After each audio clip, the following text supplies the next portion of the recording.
모든 그리스도인들은 하나님을 사랑합니다. 그래서 하나님을 사랑한다라고 고백을 하죠.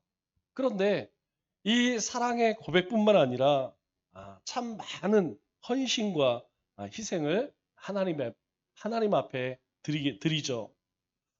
이것은 오늘 본문에 등장하는 이 베드로와 제자들도 그랬습니다. 그들은 예수님을 따르기 위해서 그들의 직업도, 가정도, 또 고향도 버리고 나선 아주 충성스러운 그런 사람들이었죠. 3년 가까운 시간 동안에 예수님과 동고동락하면서 자신의 모든 것을 아끼지 않았습니다. 이것은 그렇게 쉬운 일이 아니죠. 정말 예수님을 믿고 예수님이 구주라고 하는 확신이 없다면 이렇게 자신의 모든 것을 다 포기하고 예수님을 따르기는 굉장히 어렵습니다. 그런데 예수님께서 이제 순환 당하실 것을 예고하자 베드로는 어떻게 반응합니까? 예수님을 붙들고 항변하죠. 예수님, 절대 그럴 수 없습니다. 그런 일이 예수님에게 이르러서는 안 됩니다. 그런 일은 일어날 수 없습니다. 이렇게 반대를 하죠. 그때 예수님께서 인류 역사상 가장 무서운 책망을 하십니다. 그 책망이 무엇입니까? 사탄아 내리로 물러가라. 이 베드로를 향하여서 이 베드로가 예수님이 당하실 그 순환을 막는 것은 이 사탄의 일이다. 그렇게 꾸짖죠.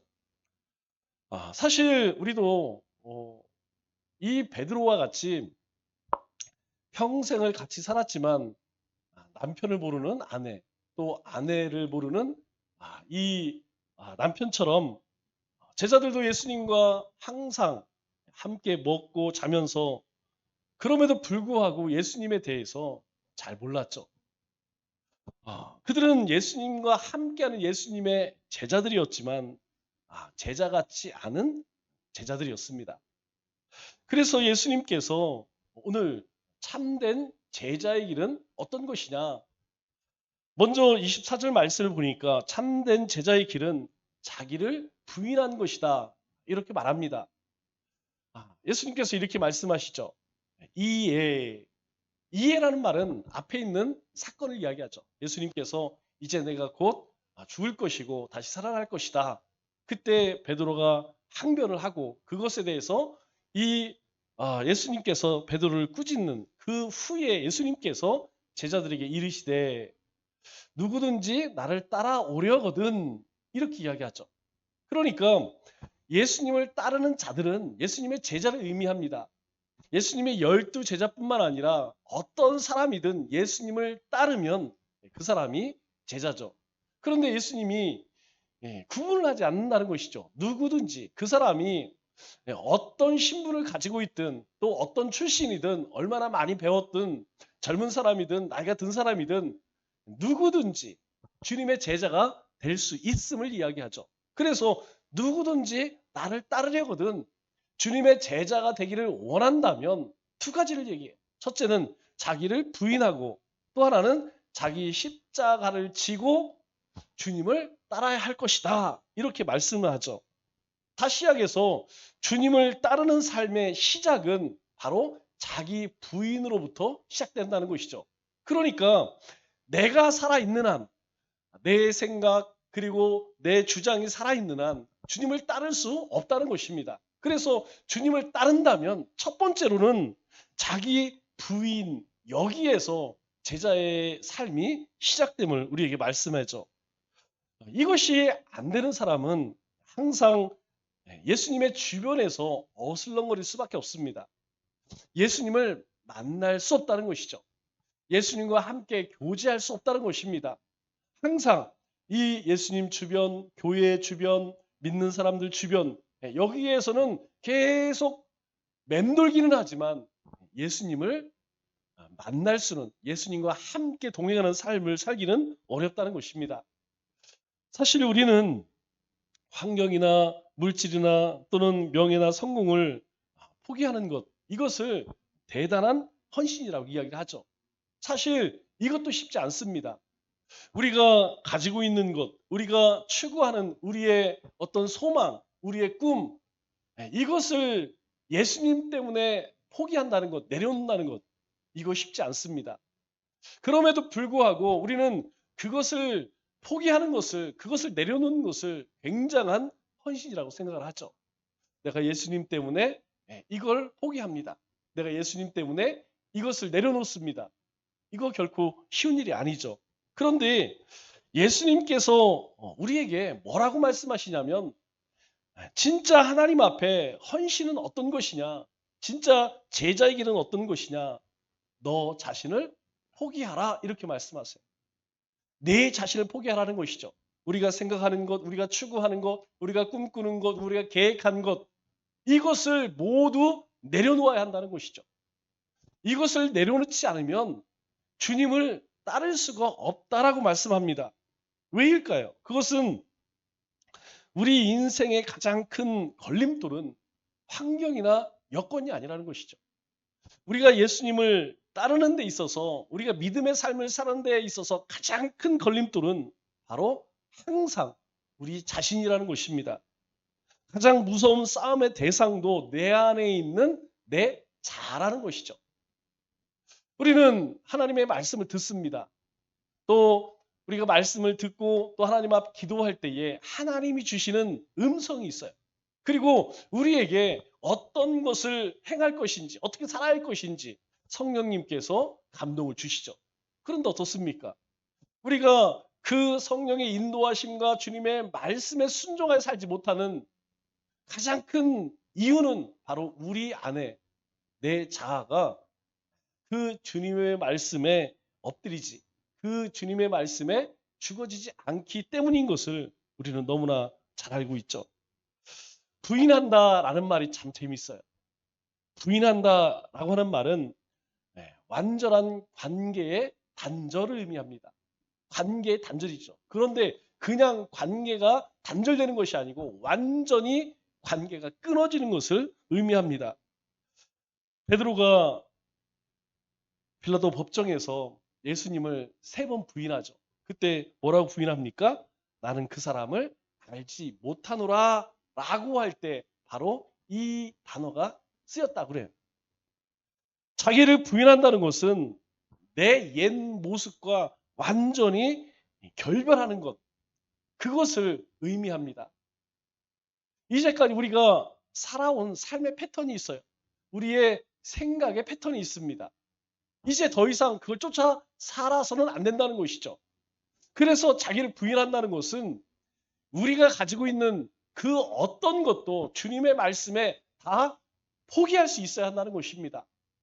만일 내 안에 어떤 욕심과 욕망, 추구하고 싶은 계획들이 있을 때 하나님의 말씀 앞에서 하나님이 말씀하시면 기꺼이 내려놓을 수 있어야 한다는 것이죠. 이게 어렵다는 것이죠. 이게 참 힘듭니다. 그렇기 때문에 우리가 우리 자신을 돌아볼 때에 뭘 돌아봐야 할까요? 우리 자신을 돌아볼 때 나는 부인되고 있는가? 내 자아는 주님 앞에서, 주님의 말씀 앞에서 부인되고 있느냐? 다시 이야기해서 십자가 앞에서 나는 죽어졌는가? 죽어지고 있는가? 그리고 내 자신이 죽어지기 위해서 나는 무엇을 하고 있는가? 늘 이것을 돌아봐야 하죠. 여러분, 이것이 되지 않으면 1차적으로 주님을 따를 수가 없습니다. 주님의 말씀에 순종할 수 없다는 것이죠. 주님이 가신 그 생명의 일을 갈 수 없다는 것입니다. 그렇기 때문에 우리의 자신을 돌아보는 것, 내가 죽었는지 살았는지 이것을 점검하는 것은 아주 중요하다는 것이죠. 여러분, 그런데 우리의 자아가 저절로 죽을까요? 아, 오늘부터 내가 내 자신을 내가 죽여야지. 여러분, 그러면 죽어집니까? 안 죽어져. 그 내 자아가 죽어지기 위해서는 우리가 십자가에서 죽으신 예수님을 매일매일 만나야 한다는 것이죠. 매일매일 경험해야 한다는 것입니다. 우리의 일상의 삶 속에서 그 주님이 내 삶에 경험되어질 때, 아, 내가 이렇게 연약한 존재이구나. 내가 이렇게 악한 존재이구나. 이것을 우리가 깨달을 때에, 우리가 이것을 경험할 때에 우리는 조금씩 아주 조금씩 우리의 자아가 죽어지는 것이죠.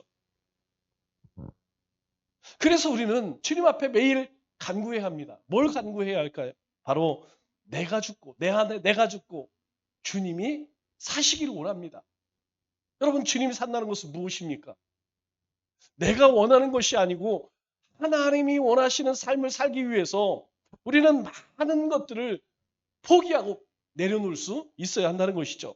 두 번째로, 예수님께서 참된 제자의 길은 자기 십자가를 지는 길이다 라고 말씀해요. 우리 24절 하반절에 보면 이렇게 이야기를 합니다. 자기 십자가를 지고 나를 따를 것이니라 라고 말씀하면서 25절에 이렇게 이야기하죠. 누구든지 제 목숨을 구원하고자 하면 잃을 것이요, 누구든지 나를 위하여 제 목숨을 잃으면 찾으리라. 자기 십자가를 지기 위해서는 목숨까지 내어놓아야 한다는 것이죠. 이 말은 무엇입니까? 결코 쉬운 일이 아니라는 것입니다. 자기가 죽어지는 것, 그때에 우리가 비로소 구원을 얻을 수 있다는 것이죠. 그래서 26절에 사람이 만일 온 천하를 얻고도 제 목숨을 잃으면 무엇이 유익하리요? 예, 우리 인생에 가장 중요한 것은 우리의 생명이라고 말씀합니다. 그리고 그 생명을 얻는 것은 바로 자기를 부인하고 자기 십자가를 질 때에 가능하다는 것이죠. 여러분, 자기 부인이 되지 않은 사람이 주님이 지셨던 그 십자가를 질 수 있을까요? 자기 부인이 된 사람만이 자기 십자가를 질 수 있음을 우리에게 말씀합니다. 십자가를 진다는 것은 여러분 뭘까요? 십자가는 예수님에게 사명이었습니다. 하나님께서는 우리를 하나님의 자녀로 삼으시고 세상에 빛된 자녀가 되게 하셨어요. 우리가 빛된 자녀로 살아갈 때 우리가 겪는 일들이 있습니다. 복음 때문에, 또 말씀 때문에, 하나님의 명령 때문에 때로는 이 억울한 일을 당하고 또 희생할 수밖에 없는 그런 삶을 살아갈 수밖에 없다는 것이죠. 누가복음에서는 뭐라고 말씀하냐면 이렇게 이야기하죠. 날마다 제 십자가를 지고, 날마다 자기 십자가를 지고, 이렇게 말씀해요. 여러분, 이 말씀의 의미는 어쩌다 한 번 치는 이벤트가 아니라는 것이죠. 우리가 십자가를 지는 것, 예수님 때문에 손해보고 억울한 일을 감당하고 기꺼이 헌신하는 것은 그냥 어쩌다 한 번 있는 이벤트가 아니라는 거예요. 날마다, 이렇게 이야기해요. 날마다, 매일매일 우리 삶 속에서 예수님 때문에 오해받고 손해보고 욕먹는다는 것이죠. 이것이 자기 십자가를 지는 삶이라는 것입니다. 그래서 참된 제자는 다른 사람의 고통을 우리는 대신 짊어지는 거예요. 다른 사람의 힘들고 어려운 것을 내 문제처럼 그렇게 여긴다는 것입니다. 여러분, 중보기도가 뭡니까? 중보기도는 바로 우리 주변에 있는 사람들의 처한 모든 그런 고통들, 시련들, 아픔들을 내 아픔으로, 내 시련으로, 내 고통으로 여긴다는 것입니다. 그래서 그들을 위해서 기도할 수 있다는 것이죠. 뿐만 아니라 우리 가운데에 우리를 묶고 있는 악한 사단의 괴계들이 있어요. 우리의 발목을 잡고 우리의 심령을 잡고 우리의 삶을 붙들고 있는 모든 그 저주들, 그것들을 눈물과 기도로 끊어내는 것입니다. 여러분, 선거가 끝났어요. 여러분, 선거가 끝났는데 어떤 문제가 있습니까? 굉장히 많은, 선거 이전보다 더 심각한 문제들이 드러나고 있어요. 여러분, 이 나라 이 민족을 위해서, 이 나라 이 민족을 내 가슴에 품고 이 나라 이 민족을 위해서 기도하는 것, 이것이 바로 십자가를 지는 것이라는 것이죠. 그러므로 우리가 어려운 일을 당했을 때 믿음으로 견뎌야 합니다. 우리가 어떤 시련이 찾아왔다고 해서 그것 때문에 낙심하면 안 된다는 것이죠. 또 우리가 예수님 때문에 손해를 봤다면 그것을 기쁨으로 감당하라는 것입니다. 또 우리 가정과 교회를 위해서 헌신하고 있다면 그것을 영광으로 여기라는 것이죠. 그리고 감사하라는 것입니다. 바로 이것이 우리에게 주어진 십자가를 지는 삶이라는 것입니다. 마지막으로 참된 제자의 길은 예수님께 순종하며 따르는 길이다 라고 말씀하세요. 27절 말씀을 보니까 이렇게 말씀하죠. 인자가 아버지의 영광으로 그 천사들과 함께 오리니 그때의 각 사람이 행한 대로 갚으리라. 그리고 28절에 여기 서 있는 사람 중에 죽기 전에 인자가 그 왕권을 가지고 오는 것을 볼 자들도 있느니라. 이렇게 말씀하세요. 참된 제자의 길은 예수님의 부르심에 무조건 네라고 순종하고 행하는 것이라는 것입니다. 그래서 사도 요한은 요한 1서 2장 6절에 이렇게 말씀하죠. 그의 안에 산다고 하는 자는, 여러분 그 안에 누굴까요? 주님 안에. 주님 안에 산다고 하는 자는 그가 행하시는데도 자기도 행할지니라. 주님 안에 산다고 말하는 사람은 그가 주님이 행하시는 대로 자기도 행하라, 이렇게 이야기해요. 여러분, 예수님께서는 더 단도직입적으로 말씀합니다. 우리 마태복음 7장 21절에 말씀을 보면 주님은 뭐라고 말씀하세요? 주여 주여 하는 자마다 천국에 갈 것이 아니라는 것이죠. 다만 하늘에 계신 아버지의 뜻대로 행하는 자라야, 하나님이 말씀하실 때 네라고 순종하는 사람, 그렇게 행하는 사람이 하나님 나라에 들어갈 것이라고 우리에게 경고하고 있습니다. 주님은 마지막 날에 우리가 말한 대로 갚아주신다, 이렇게 말하지 않죠. 주님은 분명하게 말한 대로가 아니라 행한 대로 갚으신다는 거예요. 여러분, 우리는 얼마나 많은 말을 합니까? 그러나 그 말대로 행하는 것은 우리가 말한 것에 10분의 1도 안 된다는 것이죠. 주님은 말한 것을 갚는 것이 아니라 행한 것, 내가 얼마만큼 주님의 말씀을 듣고 그 말씀을 쫓았는지 그대로 갚아주신다, 이렇게 말씀해요. 주님께서 나를 따르라고 하실 때에 여러분 주로 어떤 핑계를 댑니까? 우리가 주변에 이런 핑계들을 가만히 들어보면, 주님, 저는 가정이 있습니다. 애를 키워야 합니다. 지금은 바쁩니다. 지금은 은퇴할 나이입니다. 지금은 힘이 너무 붙여요. 그 외에 108가지의 이유가 있습니다. 여러분, 우리가 주님 앞에 핑계를 대기 시작하면요, 사람의 이 머리는 참 비상합니다. 어떻게 하면 될까라고 하는 방법을 찾아내는 것이 아니라 어떻게 하면 안 할까? 어떻게 하면 핑계를 댈까? 이것은 무한으로 만들어낸다는 것이죠. 그러나 주님은 우리의 나이와 형편을 따지지 않는다는 것입니다.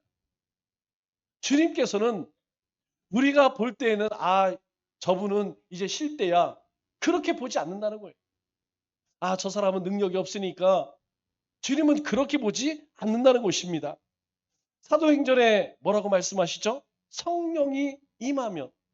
여러분, 성령 받지 않은 사람이 있을까요? 하나님을 예배하고 찬송하는 사람 가운데 성령이 임하지 않은 사람이 없습니다.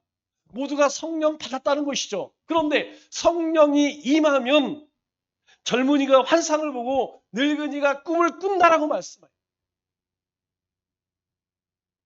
연로한 자도 부르고 은퇴한 자도 부르고 남자도 부르고 여자도 어른도 아이도 하나님은 부르신다는 것이죠.